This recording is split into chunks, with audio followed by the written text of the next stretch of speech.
Está na cara que o governo americano, isso é o establishment, ou aquilo que o Nicholas Seger chama corporação, está trabalhando para a ascensão islâmica mundial.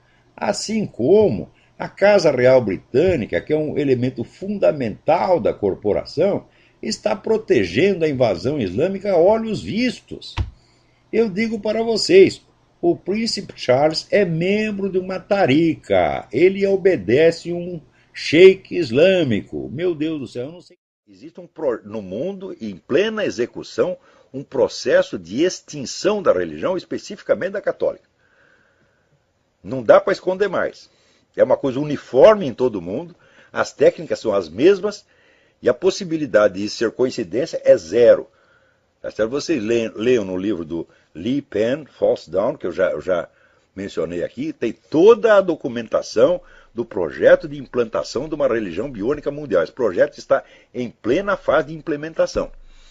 E toda essa gente, Dilma Rousseff, Gilberto Carvalho, está tudo trabalhando para isso. Não se iludam. E o pessoal não quer admitir isso aí. Eles querem dizer assim, que o mercado tem que decidir tudo. Eu digo, mas é impossível o mercado fazer isso, porque o mercado se compõe de pessoas. Por exemplo, se você compra uma coisa porque você acha que vale, você vai revendê-la por X, muito bem. O outro que vai comprar também vai revender e ninguém vai consumir nada nunca. E na hora...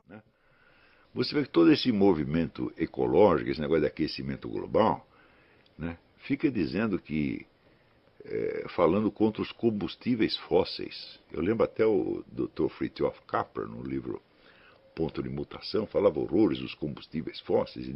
Ele dizia que no fim da década de 90 os combustíveis fósseis seriam abandonados.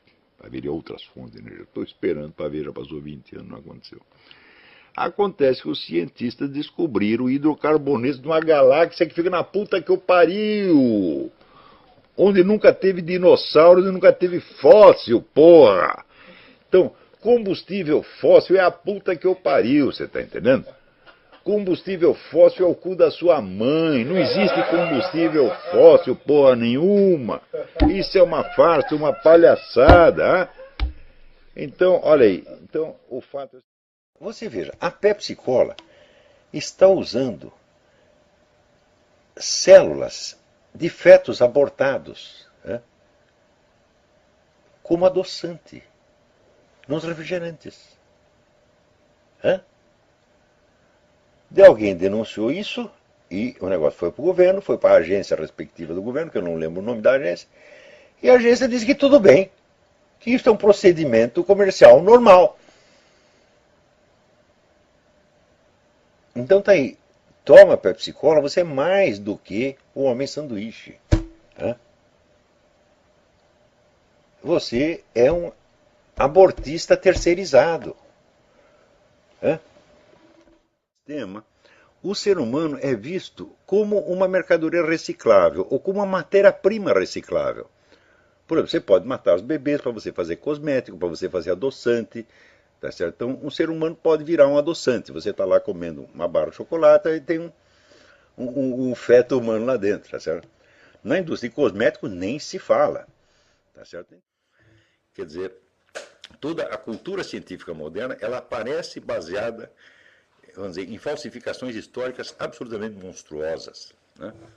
Não só históricas, falsificações científicas também. Né? Esta mesma semana, eu estava na aula que eu citei uma carta de Alexander von Humboldt, que dizia o seguinte: olha, nós todos sabemos que não existe a menor prova do sistema copernicano, do sistema heliocêntrico. Todos nós sabemos isso, mas eu não quero ser o primeiro que diz isso em público.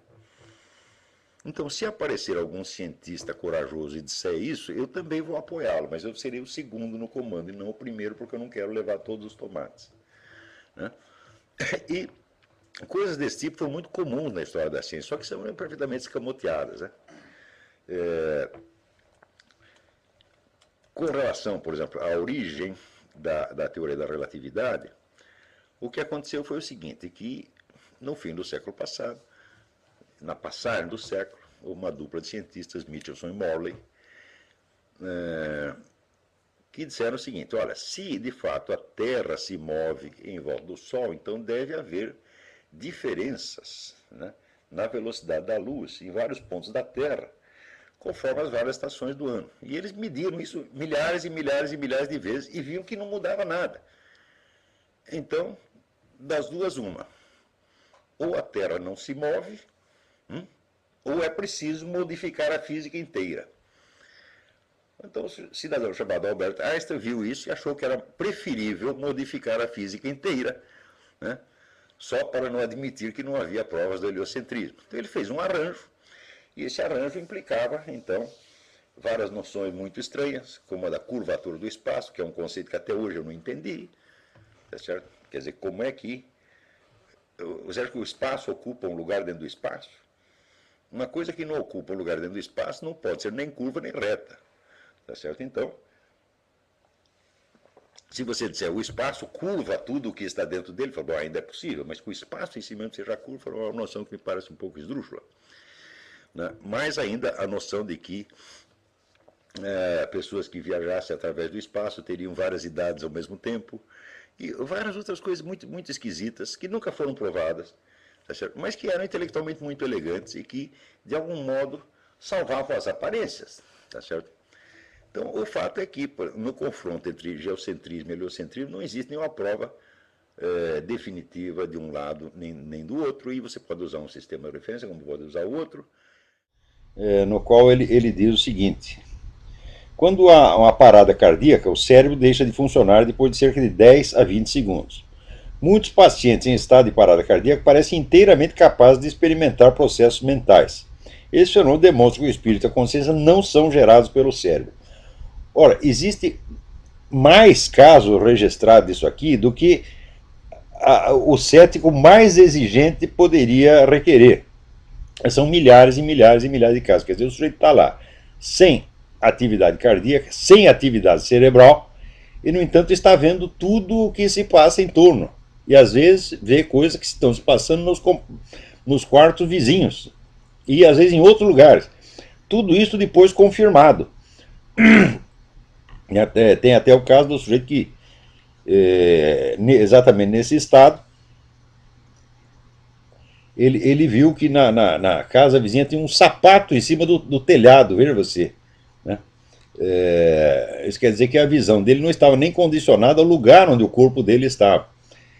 Na maior parte dos casos, as pessoas veem e reparam em mais coisas do que reparariam se estivessem vivos e despertos. Quer dizer, a bibliografia a esse respeito é tão imensa que a mera pretensão de que a consciência é causada pelo cérebro deve ser rejeitada em limine como uma coisa, assim, uma estupidez, uma simples lenda, crendice.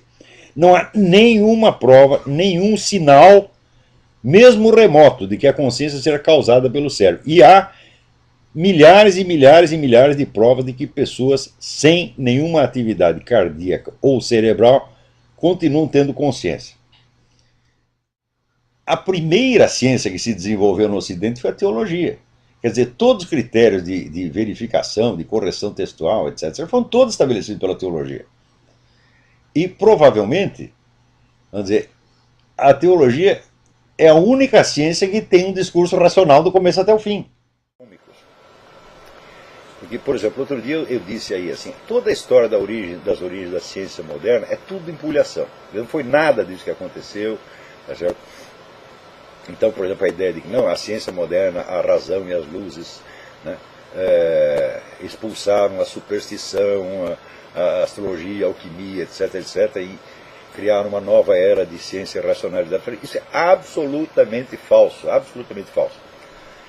O que eu estou dizendo é resultado, assim, vamos dizer, de estudos que eu fiz em livros publicados nos últimos 70 anos que maciçamente confirmam essa tese. Como ninguém no Brasil lê esses livros, então a minha afirmação parece chocante. E daí o sujeito, baseado naquela informação que ele recebeu na faculdadezinha de fundo e quintal que ele frequentou, ele diz, esse cara não entende nada, ele só lava analfabeta, aquela hora que ele está falando, só fala coisa absurda. A União Soviética foi que armou a Alemanha nazista em segredo. Não existiria exército nazista e não existiria perigo nazista se não fosse o plano de Stalin de usar os nazistas como ponta de lança da revolução. Tanto é que o Stalin ajudou o Hitler, né? Exatamente, se não fosse Stalin não existia. Hoje, no começo foi o livro do Ernest Toppich, o primeiro que levantou essa lebre, Stalin's War, o livro chama, um clássico, né? Hoje tem uns 20 livros documentando isso, sobretudo com material dos arquivos de Moscou quando foram reabertos. Hoje essa tese está mais do que provada. O Stalin planejou toda a Segunda Guerra com antecedência, usando os nazistas como instrumento, como ele dizia, o navio quebra-gelo da Revolução. Por exemplo, todas essas proibições de fumo que tem aí, elas são manifestamente destinadas, vamos dizer, a inibir a conduta do sujeito. Então, isso aí é extinção de comportamento. Isso é uma técnica psicoterapêutica. Só que os caras estão submetendo você a essa técnica sem você ter os autorizado. Quer dizer, quem foi que autorizou o Ministério da Saúde, tá certo, a aplicar em mim uma técnica terapêutica que eu não pedi, que eu não solicitei? Então isso aí, obviamente, é uma prática ilegal da medicina. Por exemplo, se você tem um cachorro, você entende o cachorro? Não, é claro que não entende. Se você tem um gato, vai entender a cabeça de um gato? Não entende, no entanto, você tem amor por ele. Mulher também. Não é para entender, meu filho. Tá vendo? Agora, falando em África, alguém me pergunta o seguinte aqui. Olha aqui, o Toussaint Louverture, fundador do Haiti, dedicou o país ao Exu. E a cidade de São Luís de Paraitinga, que foi destruída agora, né, pelas enchentes, é a sede nacional das festas do Saci Pererê, que é o Exu. E a Louisiana, né, onde teve o furacão Katrina, que destruiu tudo, né, é a central da macumba aqui nos Estados Unidos. Então o pessoal pergunta, será que isso é uma sentença divina? Eu falo, eu não sei. Mas aqui eu acho, aqui isso é opinião pessoal, eu não tenho provas disso. Eu acho que essas macumbas dão um azar desgraçado, porque onde tem isso, todo mundo se ferra. É uma constante histórica. Você não vê, por exemplo, você vê aqui nos Estados Unidos, qual é o lugar do mundo onde os negros vivem melhor? Aqui nos Estados Unidos. Tem o padrão de vida comparável de todo mundo, estão lá no Senado, estão na presidência das empresas, estão milionários, fizeram o presidente da República. Tem algum deles praticando macumba? Não tem. É tudo pastor protestante, porra.